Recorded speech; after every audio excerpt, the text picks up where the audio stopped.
stream of consciousness.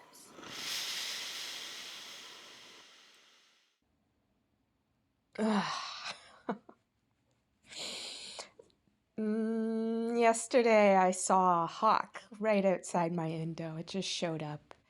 It was beautiful. Not a red-tailed hawk like I usually see soaring above my apartment, but it was a some other kind of hawk, maybe a peregrine falcon or something else. Very beautiful, kind of blue. And I was looking at it and I was like, should I take a photo or will I miss the beauty of and power of nature? And I was like, you know what? I'm gonna take a picture. Like, a picture is so useful in so many ways. And I'm getting the phone. I like go to the table to get the phone. I'm like, please don't fly away. Please don't fly away. And I come back and it's still there. And I go, hooray, let me get a photo. And I looked down and I looked for the photo button and I looked up and it was gone. And that's okay. That, like, I mean, I was blessed to be touched for a moment with the presence of a awe-inspiring animal. And why not? Animals are pretty special and amazing. There's a I had raccoons living under my deck for my first 2 years of living here, and they were finally evicted, and I felt so guilty, like a gentrifier. Absolutely. I live in Chinatown, and there will always be raccoons here because they have an endless buffet. They have no problem with spice of any kind. They're all enormously fat. I have endless stories about these raccoons. Unbelievable stories, completely unbelievable stories. But they were evicted, and so there's still raccoons around, but not like they used to be.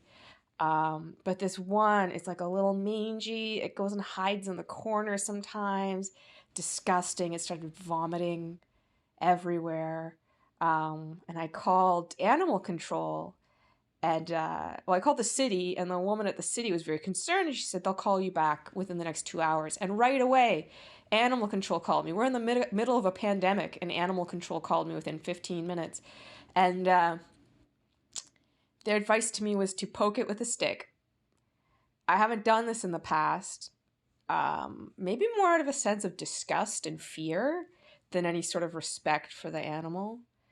But I did it. It wasn't particularly concerned, but I kind of poked it some more, and it waddled to the other side of the deck. And I think it's diseased and needs to be euthanized, but I definitely don't think it needs to be tortured. I think people who torture animals should probably be in like a high security psychiatric facility, probably. I don't think that's emotionally or psychologically healthy to intentionally inflict pain on living creatures. But like with eating meat, it's pretty arm's length, and it's nice to kind of imagine what's happening is nice. Or as nice as it's like it's death, but like the circle of life, and it's usually not like that. But I one summer I killed 100 chickens. And I felt like I think that's something a lot of people do, that kind of rite of passage where you're like, I like meat. I'm going to kill some animals and then eat them to see how I feel about that. And I didn't just kill the animals, I raised them, and then I killed them, 100 chickens. And I'll tell you, I didn't really want to eat too much chicken after that. Less out of a sense of like guilt or like feeling for the suffering of the chickens, but maybe more a feeling of like how disgusting chickens are. Just truly disgusting. The ones that lay eggs and live in a nice organic farm and kind of run around and have like boyfriends and stuff and like appreciate flowers. Those chickens are great. I'm talking about the hideous, malformed, disgusting chickens we eat for meat. And that's on an organic farm. I don't even know what's going on in the factory farms. It's stomach churning, I'm sure. I'm absolutely sure they spend most of their life covered in blood and shit, which nothing should have to spend its life covered in blood and shit unless that's what it was evolved to do. I'm sure those things exist too. When this pandemic is all over and climate change has had its way with us, maybe those that survive will be the ones who have learned to live covered in blood and shit. Why not, right? I mean, I don't know if you've heard of DARPA before. That's I forget exactly what the acronym is. It's like the defense. It's this really like the sci-fi kind of branch of the U.S. military, and it's been around since the 50s or 60s, I think. And it was one of the founders was legitimately a Satanist. Not like sacrificing children, that doesn't exist, but like legitimately like believing in sex magic and things like that. And I mean, we should all believe in sex magic, but this was like a more involved worldview. And so its MO is basically these sort of like really far out ideas in terms of technology and what can be achieved. And like they do a lot of robotic stuff. And it's like, oh, cool. It's like a robot that looks like something and can crawl through the desert fast. But they also have super freaky projects. Basically, like anything you've heard of in science, they're working on it. Like, but weird biotech stuff and weird space stuff, and anything. But I used to work at a boutique biotech company some years ago, and one of my job was liaising with the United States military and looking for funding opportunities and projects that we could apply our technology to. And in looking through the opportunities, I mean, this one wasn't for us. We just didn't have the capability to actually produce. But I wish I could remember the acronym for it, because most of the acronyms are really funny. There's one called Batman, there's one called Robin, and this was a really dry acronym. But essentially what they were looking for was a research lab to develop a method or technique or device for converting human feces into nutrition. The idea being, it's not a stupid idea, like it's just disgusting, but the idea being that like space travel, or like Mars colonization, or a situation where you've like crash landed somewhere, even if it's like an extremely hostile environment, that you would be able to survive off this sort of closed loop of your own body. I'm sure the biomechanics of that and the kind of like chemistry, I'm sure there's some kind of like sound foundation on that it is possible. Just how they would do that, I'm not 100% sure. And like maybe there is something with like the K cycle and all those different things where like ultimately like through photosynthesis, like you take the light and you convert it into oxygen, which sounds totally bizarre. I think water comes, light and water, and convert it into oxygen. And that's cool, but like the light is lost. You're not going to get the light back. But you do get some water back through respiration. So, but then I don't know. You're like it's your feces. I'm just thinking this through right now. It's your feces, but it's also being turned into like muscle and fat and bone and hair. And those things aren't in your poo. Like, you're going to need to then begin to harvest that stuff too. And I don't think there's anything nutritious in hair. Like, you can't compost hair or fur. That's not compostable. So we've got bone and muscle and fat, and you don't, that's again, it's kind of at cross purposes of a device that kind of like recycles your stuff to keep you alive.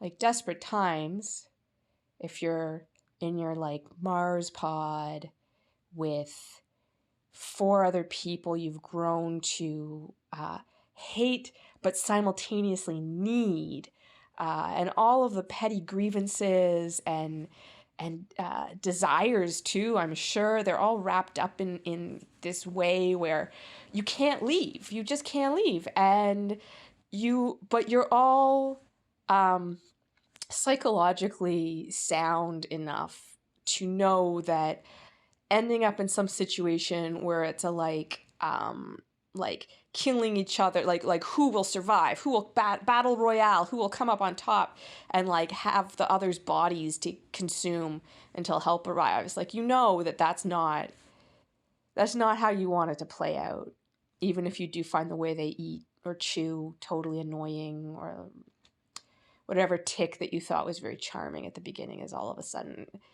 you literally want to cry. I've never been in that kind of situation before. I've never been in like a biodome situation. I've never been even like a tree planter or anything like that. Like, I've never been in some kind of like very remote, isolated context like an Antarctic mission. I've never done that before. I've never been on a cruise ship. I've never been on a trans ocean yacht expedition. I think I would imagine common purpose kind of holds you together for a really long time. It's only when the boredom sets in, or if there's like a sense of despair or hopelessness. Like, when you have a reason to live, you can really kind of get through anything. Yeah, I don't know, like, the reason people don't kill themselves is because they've got their children to live for, or whatever. I shouldn't dismiss that. I was a child once too. We were all children once, and I think it's nice to imagine a really good childhood for ourselves. I think that that's like a really healthy way to live. Like, whatever has happened in the past, just really focus on the best parts of it, because there's something. We've all got something, and if you can't, then focus on your future and make that as incredible as possible, because otherwise we're gonna get real stuck.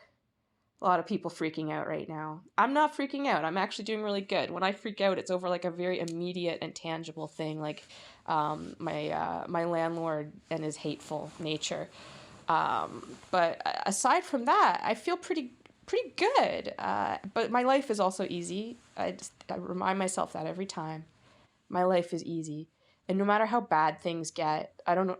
I know that in the rest of the world things are really hairy right now, but there's a lot of really rough stuff coming down the pipe for a lot of people where I live. But maybe we can take some comfort. If it's rough for you, it's probably because it's rough for absolutely everybody else, which means that, like, help is on the way. There's no way things are going to get so bad that we're going to have to be forced to like eat each other, or like pick through the feces of the rich to find corn kernels or whatever.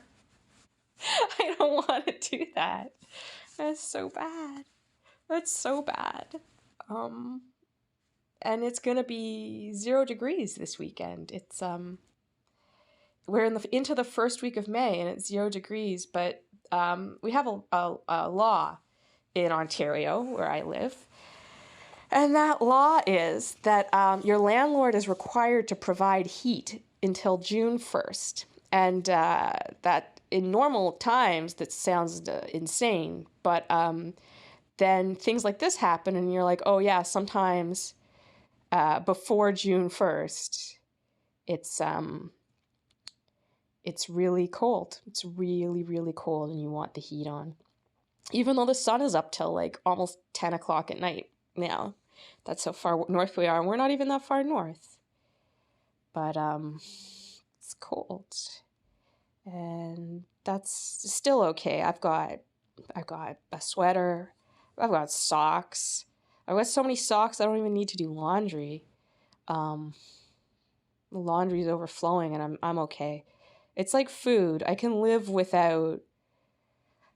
I really want a bag of onions right now, and I can live without the bag of onions. I would like some garlic. I can live without the garlic. What can you live without? Meditate on that. There's things we can live without and things we cannot. If my phone just stopped working right now, could I live without it? There was a time it was so easy to live without the phone. Old people will remember this, and young people won't know what I'm talking about, but I once took the bus to Mexico, and I did that trip without a phone, and the friend I went with and I, neither of us had a phone, and we managed to eventually find our other friend in rural Mexico. This is not some coastal place that's like, oh, it's rural, but like they've still got like Airbnbs. Not like that. This was really like rural Mexico, zero reasons for foreigners to be there. And our friend, on the way down there, we get to Mexico City finally. We're like, let's find a... No, we were in a crappy border town called Matamoros. That's a scary place.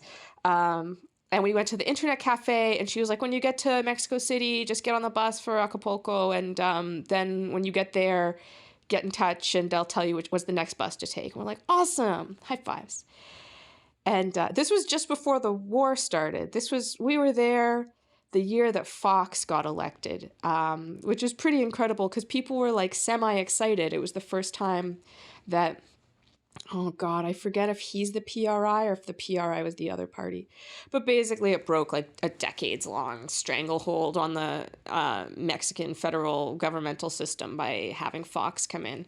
But he's, like a neoliberal technocrat type, and like there's a lot of hope, but also a lot of concern. And of course, inevitably, there's this terrible war that then started that is still happening to this day. But we got to Acapulco. As you can imagine, it's a long trip to take the bus from Toronto to Acapulco. But it was great, also awesome. And we get to the internet cafe. We're like, we're in Acapulco. What should we do? And this is all, oh man, was this email? Was this GChat? I don't even remember. This wasn't even GChat. I have no idea how we were communicating. Probably email. God. And she writes back and she's like, we're in an internet cafe in Acapulco and not in a resort. We're like in Acapulco. And she's like, oh shit, you're not supposed to be in Acapulco. You're supposed to be in this other place. Let me figure out what kind of bus you can take and I'll get back to you. And we're like, shit. So we're wandering the streets of Acapulco for many hours and eventually into the night. And eventually she's like, oh, yeah, take this bus and take it to this place. And this is like a third class bus. So it's like exactly what it is in the movies. In real life, you're like on a bus with people with chickens and things like that. It's cute. It was a real adventure, as they say. And we're on the bus, and the bus is a really long bus because we were in the totally wrong part of the country. So this is a really long overnight bus, and really late at night, like almost midnight, we finally get to this teeny tiny town that we almost missed because we also don't, like, neither of us spoke Spanish. Not even a little. And so we get to this town, and our friend is there. Mercifully, she eventually shows up in a car with the people who have a car. And I was like, oh, come, we're going to the cockfight. And of course, we go to the cockfight, and we're so tired. We're so tired. It's been so long. Days of this. We got dropped off at the wrong bus stop in Chicago because there was some kind of rerouting. And this was for our transfer, and when we get off the bus, we're like, well, let's just go to the convenience store or gas station or whatever it is over there and get some chips or something. And like, this woman in a cab pulls up in front of us, and she's like, listen, girls, I'm a lady cab driver. You should get in the cab right now, and I will take you where you need to go. And we were like, we're waiting for a bus. And she just looked at us like, you be safe now. I shouldn't laugh. People live like that. But we were very young. We were very young and felt invincible. I still feel invincible to this day. That was a crazy trip. Yeah. A lot of stuff happened. So many things. Yeah, we hitchhiked a lot too. Successfully, which was good. We never got kidnapped. Just occasionally, like the first town we went to, they were so excited to put us in their SUV, brand new SUV, and just like they were like, "Oh, we're going for pizza. Let us drive you for pizza." And we get in the car, and we're driving around a lot to get to the pizza. And eventually we get to the pizza, and we have the pizza. It's very good. We get back in the car, and we realize we could have walked to the pizza. They were just really excited to like show off the strangers in their car. Such a rural town. Wow. They had, in the middle of the town, they had this like, for lack of a better word, it was a totem. Like it was a stone pillar in the middle of the town. And this was clearly like the ancient gods. This stone pillar, we were like, how old is this? They were like, nobody even knows. This thing is ancient. And it was in this plaza, and like the massive like 16th century cathedral. It's the tiniest little town.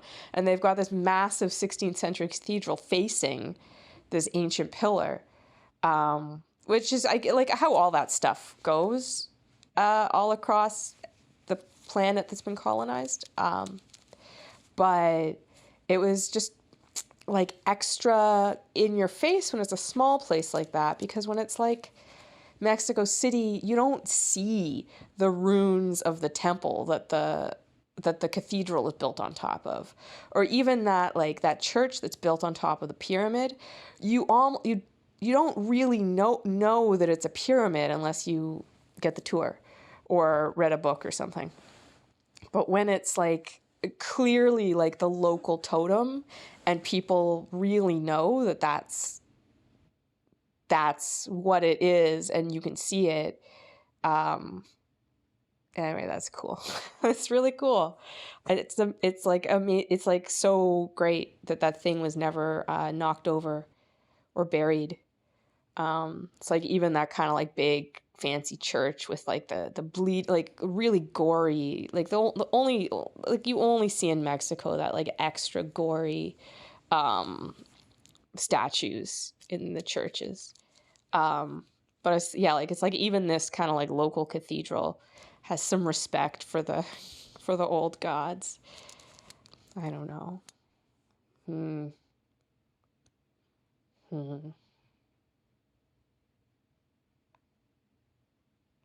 I'm actually pretty hungry. There's been some victories today. I don't know. What does a victory mean? It's nice to feel like a sense of accomplishment. It's nice to feel like a hero, or to know that something you did, no matter how small, will make like a meaningful difference in people's lives. But I don't know, like, but then like life moves on. I've actually been watching like a really good anime series, and it's kind of like nice, like very like parallel, that all kind of came together.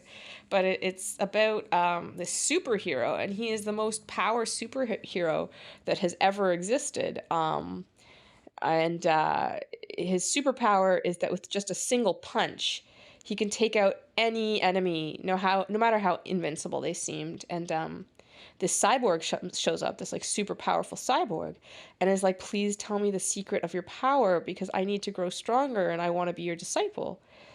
And the superhero, whose name is One Punch Man, he's like, well, and then he just kind of describes like a regular training routine, like a pretty average training routine. He's got like an extra thing, like no air conditioning in the summer and no heat in the winter. And that's kind of it. And he lives in like just like your regular kind of like average Japanese apartment. Like it's sort of like one room, and a toilet, like a separate room for toilet and bath. Just so average. He lives in a crappy apartment building. And he just does it for fun. He just is like a hero for kicks.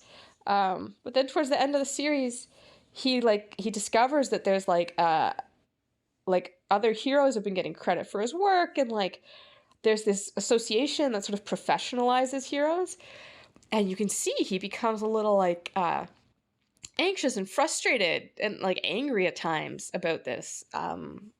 His abilities never decrease. He's still an amazing, like a rockin' hero, but it becomes like a thing, and then like it's such a good show. I'm not like a huge anime fan, but this is such like a masterwork. And the ending is really unsatisfying. Like you're waiting for so many things to be resolved, and they're never resolved. But he just like still lives in his kind of whatever apartment. He watches TV, eats snacks, and that's One Punch Man. And I guess that's maybe what a great metaphor. Like most of the time when we do sort of things that might like feel heroic or seem heroic, we're actually just kind of like that is like you get to do a little dance. And then you got to still figure out what's for dinner. I'm going to let myself have a good dinner tonight. This kind of like mega project in Toronto called Sidewalk that was run by Google. That's like so transparently evil. So much of the stuff they were planning. I was like involved somewhat in a very large community mobilization sort of against this project. Thousands of people were involved in this. It's just like a very tiny thing I was vocal about. So they pulled out, and like obviously COVID is the number one reason that they're pulling out. There was a lot of opposition though, like they weren't really going to get what they wanted, and the value of the land that they were trying to extract from the city is still extremely valuable, but there are concerns the real estate market, and it was essentially a real estate project. Anyway, good riddance to bad garbage. I'm sure something totally stupid is going to go in its place, though, and such is the way of speculative real estate development. We could have good things, but nobody wants to build affordable housing or co-ops in really expensive land. Why would we do that? Why would we put poor people in a nice place? There's this building on the waterfront they built, and they're like, hooray, affordable housing space for artists, low-income artists and their families. And you see the building and like the promotional materials, and it's like, oh, the sunset glinting off the lake and a swimming pool and all this stuff. And you look into it some more, and like, of course, they put all the artists in the worst units, like absolutely... like they have there's zero view. The view is of like another condo that's right beside them, or of like another condo across the street. That's the view. All right, whatever. But they've got a pour door, and they're not even allowed to use the swimming pool.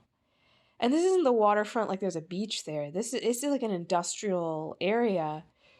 It's so hateful. It's just, man, what a hateful thing. Oh God. That's okay. The sky is purple right now. The CN Tower is shaking some rainbow colors. It's incredible. It's flashing just for me. It's got a little crown on it. I once called the city. They got this 24-hour number, 311, and you can call for any problem you have. So I called them up. I'm like, hi, what is the crown on the CN Tower? And they're like, what? I'm like, the crown. on the CN Tower. Sometimes it's on, sometimes it's off. It comes on at night. What is the crown? What is it for? And they're like, oh, that's like the light show. And they start telling me like basically like what was on the website about the light show. I'm like, no, I'm talking about the crown. It's on top of the hamburger and not on top of the party hat. And they're like, let's patch you through to the CN Tower. So they put me through to the CN Tower. And the CN Tower is like, hi. And I'm like, hi, I'm wondering what's going on with the crown. And they're like, oh, hold on. Let me patch you through to whoever it is.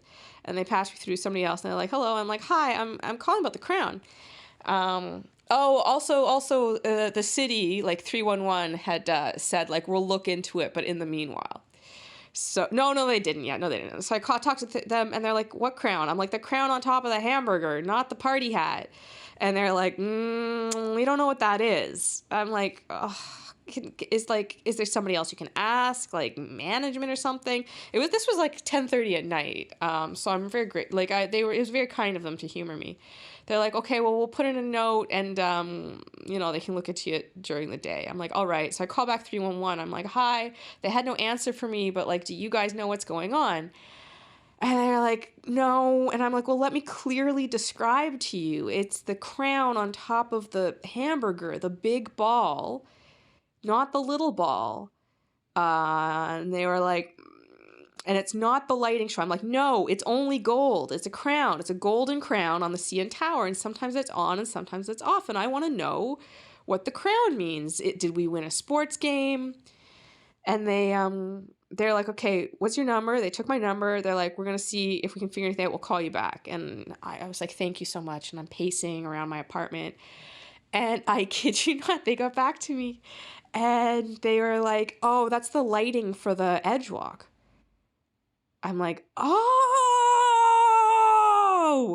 thank you. And they're like, yeah, no problem. But it's cool. Like the lights are on tonight and there is no edge walk. I can guarantee you that because there's no way with COVID you're taking the elevator up to the CN Tower to do an edge walk. But they leave the crown on, and the people who do that light show truly care. They truly care.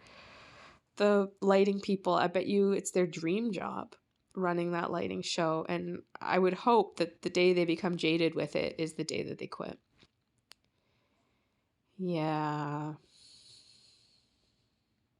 Anyhow, tonight is full flower moon in Scorpio, and I don't believe in astrology. I think it's total bullshit, except when it makes me feel like there might be meaning to my life. So it's supposed to be very sexy because Scorpio is the sexy sign, and it's supposed to be very pleasure oriented, and it's also a good time for introspection. And so this is a good time for all those things because we're all locked in our houses, and what else are you going to do? And I personally have to have my moon in Scorpio, so I'm going to allow myself the pleasure of really absorbing this feeling of sex and death and the interior of the body and the exterior of the body and the interior of the mind. Don't forget to set your intentions, everyone.